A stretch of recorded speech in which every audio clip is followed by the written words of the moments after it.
प्रज्ञा प्रवाह YouTube channel में आप सबका स्वागत है। और जो आगामी समीक्षा अधिकारी की परीक्षा संपन्न होने जा रही है, मुख्य परीक्षा, उसमें जो सामान्य निधि से संबंधित जो पहला खंड है, शीर्षक, सारांश और व्याख्या, उसमें जो शीर्षक है इसके बारे में हम बात करेंगे। आप देख रहे हैं कि शीर्षक में क्या लिखा हुआ है? शीर्ष। शीर्ष का अभिप्राय होता है सिर, अर्थात जो ऊपर हो। तो इस प्रकार से शीर्षक क्या है? शीर्षक की जो परिभाषा है, हमको उसको संक्षेप में समझ लेना चाहिए। शीर्षक का अभिप्राय यह होता है, जो किसी भी गद्य खंड में, किसी भी पद्य खंड में जो ऊपर लिखा रहता है।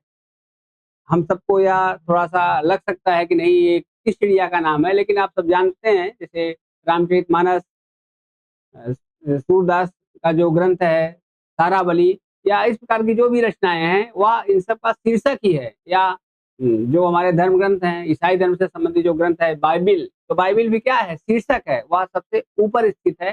तो इसी रूप में संक्षेप में जो भी गद्य खंड आपके पास रहता है, अवतरण रहता है, उसका जो मुख्य भाग होता है, उसको लिखना होता है। तो इसको लिखने का तरीका क्या हो सकता है? इसके लिखने का तरीका सबसे पहले क्या है कि आप शीर्षक की एक संक्षिप्त परिभाषा दे दीजिए। शीर्षक किसी गद्य खंड के शीर्ष में, अर्थात ऊपर स्थित, ऊपर बल्कि सबसे ऊपर स्थित वह पद होता है, या पदों का समूह होता है, शब्द होता है या शब्दों का समूह होता है, जो उस गद्यांश के केंद्रीय भाव को अभिव्यक्त करता है। ठीक, यह शीर्षक की परिभाषा हो गई। अब उसके बाद इस कसौटी के आधार पर प्रस्तुत गद्य खंड का शीर्षक, जैसे यह जो गद्य खंड है आपका शिक्षा और समाज से संबंधित है, तो प्रस्तुत गद्य खंड का शीर्षक शिक्षा और समाज होगा। ये हमने लिखा भी है आपके मॉडल उत्तर में, देखिए। इस परिभाषा को आप लोग देख के जो हमने बताया उसको समझ भी सकते हैं। शीर्षक किसी गद्यांश के शीर्ष पर स्थित वह पद होता है, जो उस गद्यांश के केंद्रीय भाव को प्रतिबिंबित करता है, जिसे सरल, संक्षिप्त एवं आकर्षक रूप में प्रस्तुत किया जाता है। उपर्युक्त कसौटी के आधार पर उपर्युक्त गद्यांश का शीर्षक शिक्षा और समाज रखना समीचीन होगा। समीचीन का मतलब उपयुक्त होता है। तो आशा है कि जो शीर्षक क्या है, यह आपको समझ में आ गया होगा।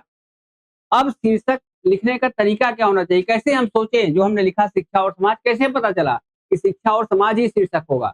आप देखेंगे इस पूरे गद्यांश में, तो आप जहाँ से शुरुआत होती है इसकी, देखिए लिखा है शिक्षा का अर्थ है जीवन जीने की कला, हम जीते हैं समाज में। तो यहीं पर देखिए आपको संकेत मिल गया, शिक्षा और कहाँ जीते हैं? समाज में। और पूरा का पूरा जो गद्यांश है, यह शिक्षा और समाज से संबंधित है।